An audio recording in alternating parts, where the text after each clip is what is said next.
So we're back to these drivers, and what I'd like to do now is take 20 questions. So we'll have to be really quick here. So we've got a quick and dirty sheet. This would be particularly interesting for those where there's more than one of you in the room. But if you're sitting next to the same business, if you're sitting next to each other, no copying. No copying. If you think you can't resist the temptation, go and sit somewhere else. We'll explain. Okay, so I'll take you through it, but you're going to have to keep pace with me. So we're going to look at dependency first, top set of boxes. And the question that you're going to ask yourself is, are we too dependent on too few customers, suppliers, or products and services? Now you've got to go really quickly here. Okay, these things are ours. Yeah. Is 10 high? 10 is high. So if you think my enterprise value is really good, and I'm not at all dependent on those things, go for a 10. Yeah. If you think, oh, we've got problems here, then go for a lower score. As in, like, we don't depend on customers. So 10 is we have low dependency on these things. 0 is we have a very high dependency. A business with one customer is a 0, really. But you frame how hard you want to mark yourself. It's your bit of paper.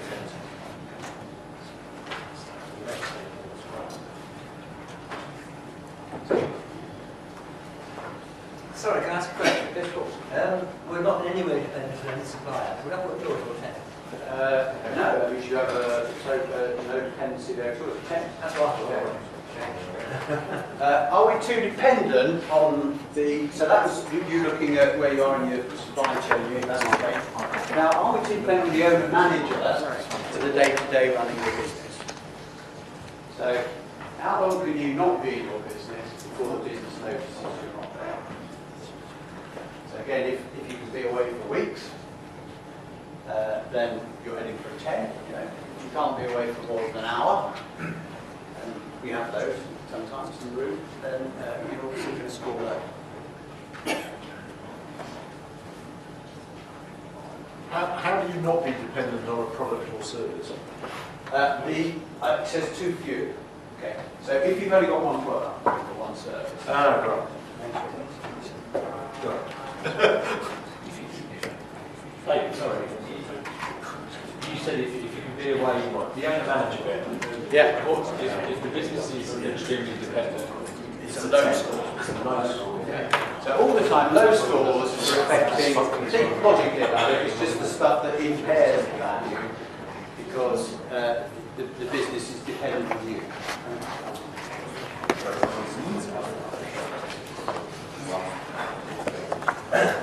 So you're running ahead, I think. I'm going to work through these with you. Okay? Very impressive. You're ahead of them and you're ahead of me. So now we'll go through them in chunks. So market position, question about, do we have a genuine competitive advantage?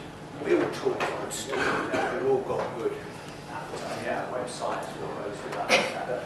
Come on, fess up. Have you got a genuine competitive advantage? If you feel you have, go towards the 10. If you feel you haven't, no, it's just the same as everybody else when it comes to it, then go low. Do we really own a position? Have you got your tanks parked on a particular bit of that market law? So does the market outget, they go, yeah, they're the go-to people for that kind of thing? Or are you just in the crowd with everybody else?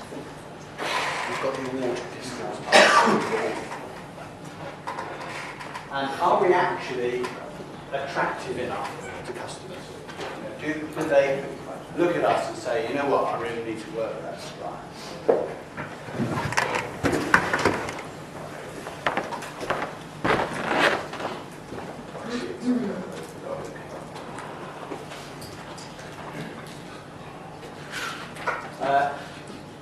I'll move us on. So performance, sustainability. which is the point you guys were making at the outset there, so let's turn that into some questions. Is our management team and our workforce in great shape? So if it's a no, is that a low score? No, score's low. Bad. Yeah. What we're trying to get to here is almost what percentage of the enterprise value potential are you really tapping? Have we got enough great customers, and are we good at getting more? How loyal are our customers? Are our products and services in great shape? Plenty of life left in them.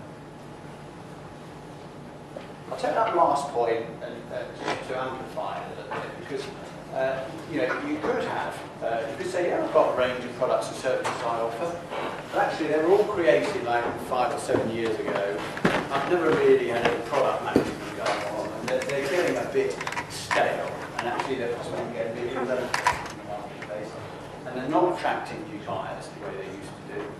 And so if I try to sell this business now, and somebody saw that, they'd say, well, your earnings from those products are going to go down, aren't they? So we're looking at the vitality of your products and services.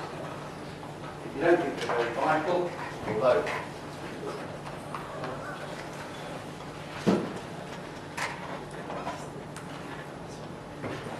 And lastly, do we have any unique know-how or strong brands? Have you got the intel inside? Have you got any registered intellectual property? Have you got strong brands? Put all the bragging and stuff aside, have you? If you have, big scores. If you haven't, low scores.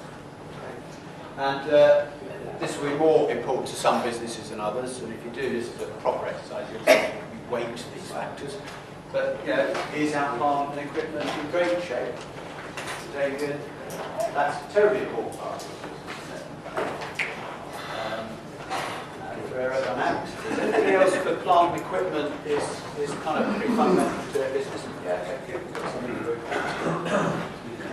Okay, getting the hang of this now. So move on around customer experience. Do we actually give our customers a great experience, or is it an orange experience?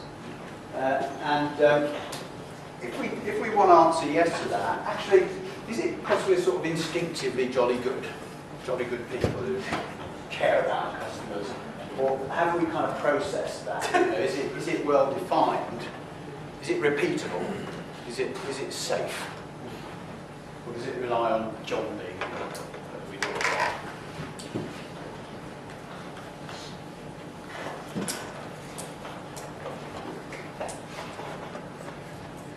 And then, have we got any skeleton? We're in the hygiene factors now. So as I said earlier, this is the bit where this is more about repairing value, if any of this is true in your case. So the first one is, have we got any skeletons in our cupboard?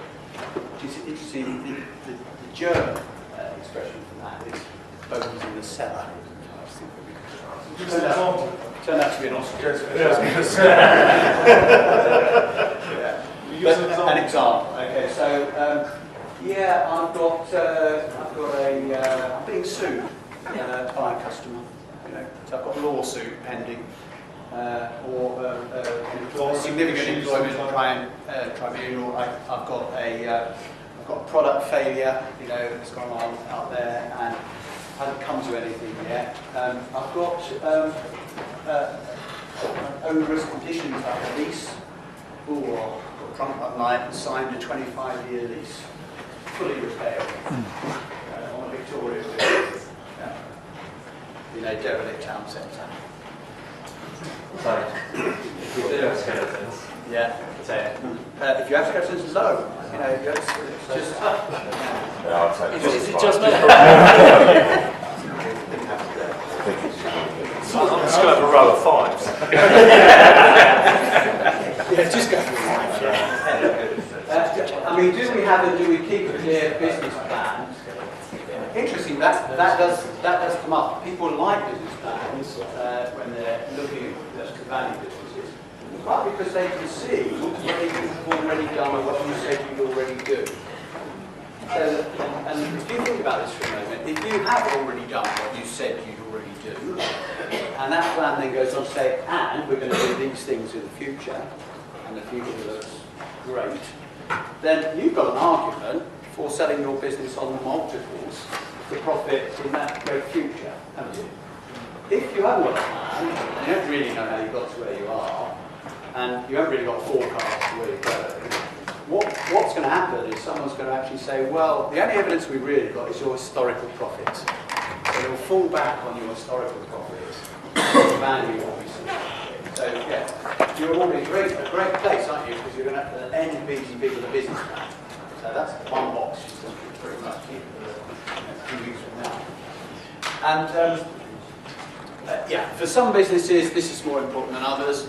How good are our business processes? Now, are you in one of those kind of repeatable, scalable type businesses? It's more difficult in some consulting advisory areas. For some of you, it may be that, yeah, that's going to be McDonald's, a great example of a business that's very good at that stuff. And then the last one, cash cycle. Are our terms of trade right? And do we keep to them? You might say, oh yes, my terms of trade are very strong. It's all monthly delivery plus 30 days. That's very impressive. Yeah. What's your actual collection period? Oh, 92 days. Yeah. So you don't keep to them. So yeah, how tight are you on those kind of working capital cash flows? And actually, do we think we're really tying up more money than we need to? That's going to be a bit of a hunch most of it at the moment. Right, so add that all up, little test for you, and then turn it into a percentage.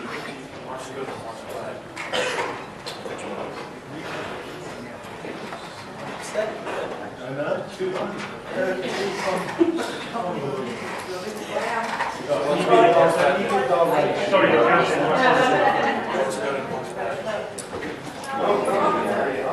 Come on, man. Sounds accepted.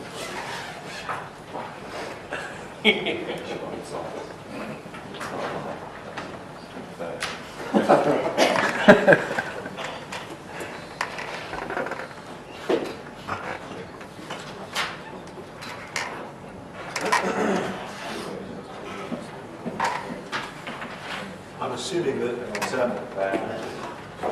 is no good or bad, it's a relative, so we do this now and then we do it later. Yeah. We're the benchmark. Your framing. It's just easy to do it on a spreadsheet. Well, you'll see in a minute.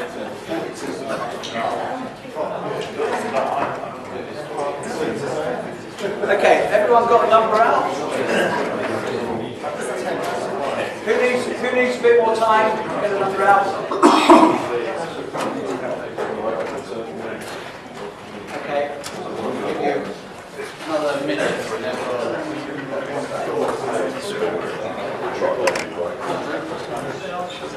Did you make me do that?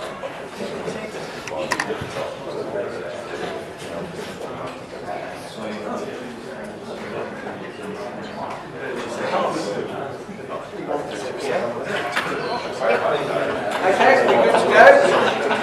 Can I have you back? Right, so ended up there with a score of below 40%.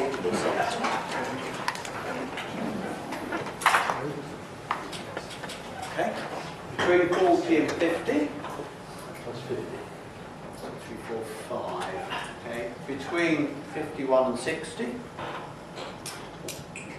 About 10 or something. Between 61 and 70. About 7 or 8. And above 70. Above 70. Okay. So you can see a kind of distribution curve forming out of that where the room is in the kind of 50